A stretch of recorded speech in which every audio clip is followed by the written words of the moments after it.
ہندا ممبئی سے سوال کرتی ہیں کہ رجب شریف کی جو نیاز ہوتی ہے اس میں حیض والی عورت اگر چاہے تو اس کے بنانے کے کاموں میں ہاتھ بٹا سکتی ہے یا اس کے کھانے کے لیے اس دسترخوان پہ بیٹھ سکتی ہے یا نہیں؟ یہاں سوال پوچھا کہ رجب میں جو نیاز ہوتی ہے، رجب میں تو بہت ساری نیازیں ہوتی ہیں، حضور غریب نواز کی چھٹی بھی ہوتی ہے، اور حضرت امام جعفر صادق رضی اللہ تعالیٰ عنہ کہ کنڈے کی نیاز بھی ہوتی ہے، حضرت امیر معاویہ کی نیاز بھی ہوتی ہے، حضرت نوری میاں رحمہ کی بھی نیاز ہوتی ہے، اور کوئی خاص نہیں ہے کہ کسی ایک بزرگ کے نام ہو، تمام اولیاء کرام کے نام نیازیں ہوتی ہیں۔ میرے خیال میں یہ سوال جو ہے وہ کنڈے کی نیاز سے متعلق ہوگا، کیونکہ اسی کے بارے میں اس طرح کی مسئلے مشہور ہیں۔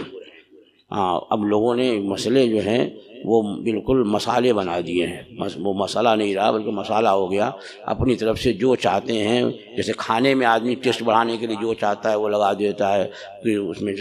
اگر کاجو نہیں بھی پڑتا تو ڈال دیا، بادام نہیں بھی پڑتا تو ڈال دیا کہ چلو بھائی ٹیسٹ ہی تو بڑھے گا۔ تو ایسے ہی ان لوگوں نے مسئلے کو بھی مسالہ بنا رکھا ہے، تو جتنا چاہا ڈالا، جتنا چاہا نکالا۔ تو اب اس میں کنڈے کی نیاز کے بارے میں ایسے مسئلے کر لیے کہ جہاں پکے وہیں رکھا جائے، وہیں نیاز ہو، وہیں بیٹھ کے کھاؤ، وہیں بیٹھ کے ہاتھ دھلو، اور وہاں سے کچھ مت لے جاؤ، کسی اور کو مت دو، اور جو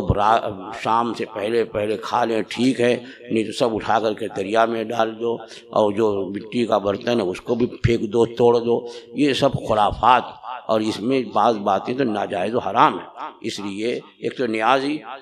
اور جا کر کے پھینک دیا اسے، وہ غذا ہے، وہ اللہ تعالیٰ کا دیا ہوا رزق ہے، اس کا احترام کرو۔ تو اس لیے بہت سی غلط رسمیں بھی اس میں آ گئی ہیں۔ پھر یہ کہ اس میں حیض و نفاس والی عورتیں نہیں کھا سکتی، پکانے کی بات تو دور کی رہی، پکانے کے لوگ اس کے قریب بھی نہیں ان کو آنے دیتے ہیں۔ تو یہ سب باتیں ہیں، حالانکہ شرعاً اس طرح کی کوئی بات نہیں ہے۔ اس لیے کہ وہ اگر عورت ایسے حالت میں ہے کہ وہ نماز نہیں پڑھ سکتی ہے، حیض یا نفاس سے ہے، تو یہ تھوڑی ہے کہ وہ سراپا جو ہے وہ نجاست بن گئی ہے کہ اب وہ نیاز پکا دے تو وہ بھی ناپاک ہو جائے۔ جب کہ حدیث پاک سے ثابت ہے کہ حضرت عائشہ صدیقہ رضی اللہ تعالی عنہا فرماتی ہیں کہ رسول اکرم سید عالم صلی اللہ تعالی علیہ وسلم نے فرمایا کہ مسجد سے چٹائی اٹھاؤ۔ تو میں نے عرض کیا حضور میں نماز پڑھنے کے لائق نہیں ہوں، یعنی مسجد میں چٹائی ہے، اب چونکہ حجر عائشہ یہ ہے، یہ مسجد ہے، تو اب یہ دروازہ ہے جو مسجد ہی میں آنے کے لیے، تو اب یہاں سے ہاتھ بڑھا کے اٹھانا تھا۔ تو سرکار نے فرمایا مسجد چٹائی اٹھاؤ، کہا کہ حضور میں نماز پڑھنے کے لائق نہیں۔ تو سرکار نے فرمایا کہ لیست حیضتک فی یدک، کہ تیرا حیض جو ہے تیرے ہاتھ میں نہیں ہے، یعنی مسجد میں داخل ہونا اس حالت میں عورتوں کو حرام ہے، ہاتھ بڑھا کر چٹائی لینا یہ منع نہیں۔ تو ہاتھ بڑھا کر کے لیجیے، گویا کہ ہاتھ وہ ناپاک نہیں بلا سکتا کہ پانی میں ڈال دے تو ہاتھ جو ہے وہ پانی بھی ناپاک ہو جائے، اور کھانا پکا دے تو وہ بھی ناپاک ہو جائے۔ اگر ایسے ہی ہوگا تو پھر بعض عورتیں جو ہیں وہ 7 دن کے بجائے پورے 10 دن تک جو ہے بولیں گے کہ بھئی ہم تو ناپاک ہیں، تاکہ کھانا ہی نہ بنانا پڑے، کیونکہ کوئی بنوائے گا ہی نہیں کہ ناپاک ہو جائے گا، پھینکنا پڑے گا۔ تو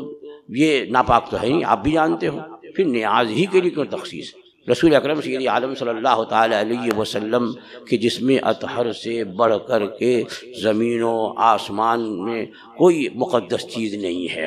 اور نہ اتنی پاکیزہ کوئی چیز اللہ نے بنائی ہے۔ اور خود حضرت عائشہ صدیقہ رضی اللہ تعالی عنہا فرماتی ہیں کہ جب رسول اکرم صلی اللہ تعالی علیہ وسلم اعتکاف میں ہوتے مسجد میں، تو اعتکاف کی حالت میں سرکار میرے حجرے کی طرف اپنا سر مبارک نکال دیتے، اور میں حضور کا سر مبارک دھوتی، حالانکہ میں حیض سے ہوتی تھی۔ سبحان اللہ، سبحان اللہ۔ تو اب یہ کون سی ایسی نیاز ہے جو میرے آقا صلی اللہ تعالی وسلم کو سر اقدس اور بال مبارک سے بڑھ کر کے ہوگی؟ دنیا، زمین و آسمان، عرش و کرسی سب سے بڑھ کر میرے آقا صلی اللہ تعالی علیہ وسلم کی ذات اقدس جس میں تو ہی ہے، آپ کا ایک ایک بال مبارک بھی جو ہے وہ ایسا نہیں ہے کہ زمین و آسمان میں کوئی اس دولت کے برابر کوئی دولت ہو۔ تو بہرحال یہ سب بہت سے مسئلے گڑے گئے ہیں.